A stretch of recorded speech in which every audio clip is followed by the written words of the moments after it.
मेरा पति Kamlesh limited company में बाहर काम करते थे, इसलिए मैं अपनी जेठानी के कमरे में सोती थी। मेरे पति कमलेश के ना होने से मुझसे अब कंट्रोल नहीं हो रहा था। एक दिन मेरे कमरे देवर हमारे घर पर रहने के लिए आए। वह बहुत ही सुंदर और हैंडसम थे। एक रात मैंने देखा कि मेरी जेठानी अपने कमरे में नहीं थी। मैं उन्हें ढूंढने लगी। मैंने देखा कि जिस कमरे में मेरे देवर लेटे थे, उस कमरे की लाइट जली हुई थी और अंदर से कुछ अजीब सी आवाज आ रही थी। जब मैंने गेट के छेद से झांक कर देखा तो मेरे होश उड़ गए, क्योंकि वो और मेरी जेठानी, उन लोगों को साथ में देखकर मुझसे भी कंट्रोल नहीं हुआ और मैं भी दरवाजा खोलकर अंदर चली गई। फिर उसने मुझे और मेरी जेठानी दोनों को, मेरा नाम प्रीति है और मैं मध्य प्रदेश से हूँ। हमारी एक हैप्पी फैमिली है जिसमें मैं, मेरा पति, मेरी जेठानी, ससुर सास रहते हैं। मेरी शादी को 2 साल हो गए हैं। मेरा पति दिल्ली में एक लिमिटेड कंपनी में काम करते हैं और वह केवल 2-3 महीनों में घर पर आ पाता। हमारा घर बहुत आलीशान बना हुआ है। मैं ज्यादातर समय अपनी जेठानी के साथ बिताती हूँ और हम दोनों एक ही रूम में सोते हैं, क्योंकि जैसा कि मैंने पहले बताया, मेरा पति कमलेश 4 से 6 महीने में एक बार ही आ पाती हैं। इसलिए मेरी जेठानी जी मेरे साथ उसी रूम में सोती थीं और मेरी सास ससुर अपने एक अलग रूम में सोते थे। सास ससुर का रूम हमारे कमरे के पास ही था। मेरे सास ससुर की उम्र 45 से 50 साल के बीच थी, लेकिन वे अभी भी जवान और हैंड दिखते थे। एक रात मैं पानी पीने के लिए उठी, तब रात के 1 बजे थे। मेरी जेठानी तो बहुत गहरी नींद में सोई हुई थी और उन्हें कुछ पता नहीं था।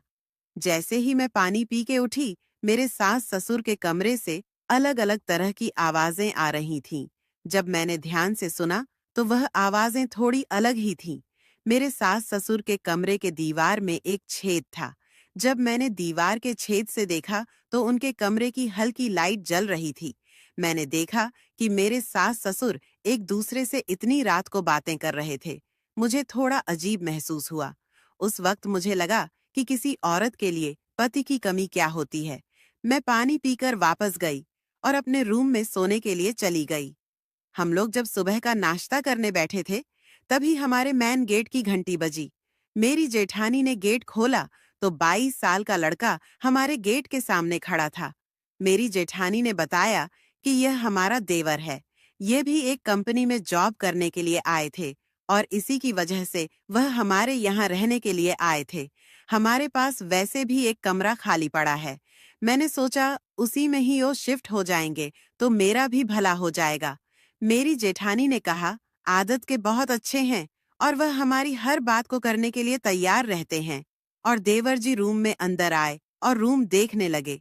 मैं भी तुरंत जाकर उन्हें देखना चाहती थी। मैंने कहा, दीदी आपने इन्हें यह रख तो लिया, पर इनकी आदत कुछ ठीक नहीं लगती। लेकिन जब मैंने इन देवर की तरफ देखा तो वह बहुत सुंदर था। उसकी पर्सनैलिटी भी बहुत अच्छी थी और वह मुझे बार बार देख रहे थे और वह भी मुझे तिरछी नजरों से देख रहा था। मैंने दीदी से कहा, जी कोई बात नहीं, आप इन्हें एक रूम रहने के लिए दे दो। वैसे भी भाई खाली पड़ा रहता है और हमें भी किसी चीज की जरूरत होगी तो वह काम भी कर दिया करेंगे। मेरी जेठानी ने मुझसे ये बात बोली और मैं मान भी गई और कहा ठीक है। और देवर जी हमारे घर में रहने लगे। हमारे घर में 2 ही बाथरूम थे और उनमें से एक बाथरूम को देवर जी इस्तेमाल करता थे, जो हम भी करते थे।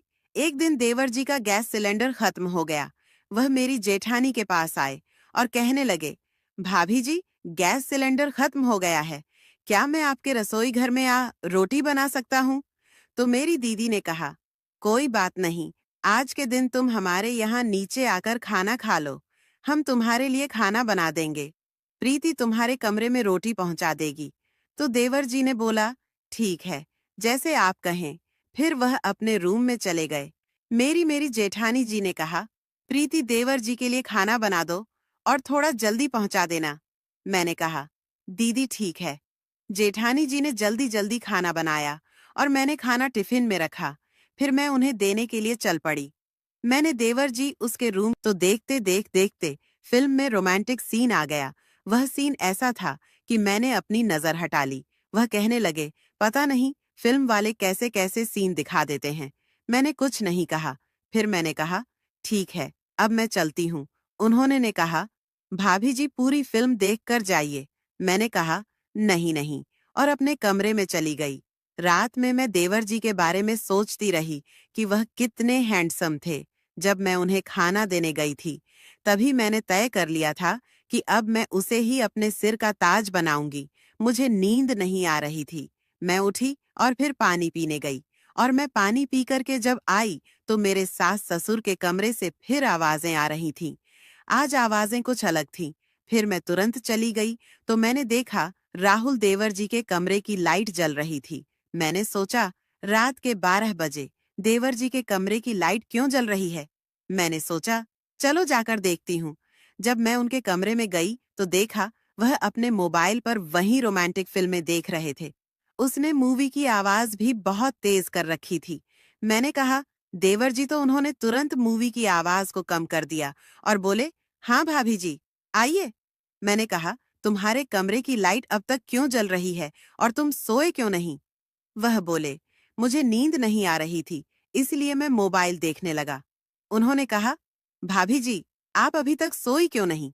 मैंने कहा, मुझे नींद नहीं आ रही थी। मैं उठकर आई तो देख ही रही थी कि तुम्हारे कमरे की लाइट जल रही थी। उसने कहा, चलो मैं देखती हूँ। फिर वह बोले, आ जाओ, बैठ जाओ। भाभी जी, मुझे तो नींद नहीं आ रही। तो मैं देवर जी के पास बैठ गई। जैसे ही मैं उसके पास बैठी, उसने फिल्म बंद नहीं की। उसका फोन उसी तरह चल रहा था।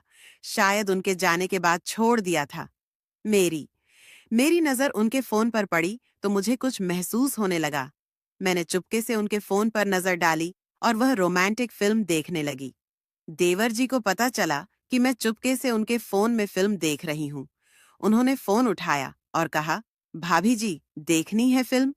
मैंने कहा, नहीं नहीं। उन्होंने कहा, देख लो। फिर क्या हुआ? मैंने कहा, नहीं नहीं, मैं नहीं देखूंगी। मैंने उनकी ओर देखा भी नहीं, लेकिन उसने धक्के से मेरे हाथ में अपना मोबाइल थमा दिया और कहा, आपको रोमांटिक फिल्में पसंद हैं? फिर हम दोनों साथ में मूवी देखने लगे। राहुल बोला, जब भाभी साथ में हो तो मूवी देखने का अलग ही मजा आएगा। मैंने कुछ नहीं कहा और फिर हम दोनों एक साथ फिल्म देखने लगे। वह फिल्म बहुत रोमांटिक थी। मैं आपको लोगों को क्या बताऊं? फिल्म में एक ऐसा रोमांटिक था जिसे देखते देखते देवर जी ने मेरे पैर पर हाथ रख दिया। मेरे शरीर में जैसे करंट लग गया। मैं वहां से उठकर दूसरी जगह बैठ गई। पता नहीं मुझे क्या हो रहा था, क्योंकि मैं अपने आप पर कंट्रोल नहीं कर पा रही थी। फिर उन्होंने मुस्कुराते हुए कहा, भाभी आप बैठो, मैं अभी आता हूँ।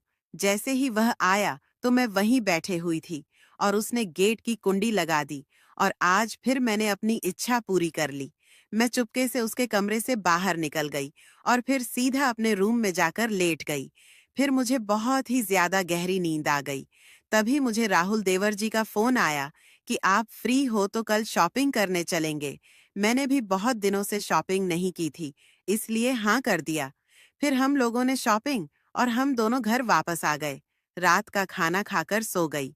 एक रात में टहलने के उठी क्योंकि गर्मी बहुत ज्यादा हो रही थी। जब मैं अपनी जेठानी के रूम में गई, जब मैंने उठकर देखा तो वह पर नहीं थी। मैंने सोचा वह कहीं गई होगी या गर्मी की वजह से छत पर टहलने चली गई होंगी। मैं छत पर गई लेकिन वहां वहां भी नहीं थी। मुझे लगा, क्या वह राहुल के पास तो नहीं चली गई? जब मैंने देखा तो वह कमलेश देवर जी के कमरे में बैठी हुई थी। तो मैंने और तुरंत अपने रूम में आ गई। मैं सोने का नाटक करने लगी। जब जेठानी जी कमरे में आई तो मैंने उससे पूछा, तुम कहाँ गई थी? वह बोली, मैं फ्रेश होने गई थी।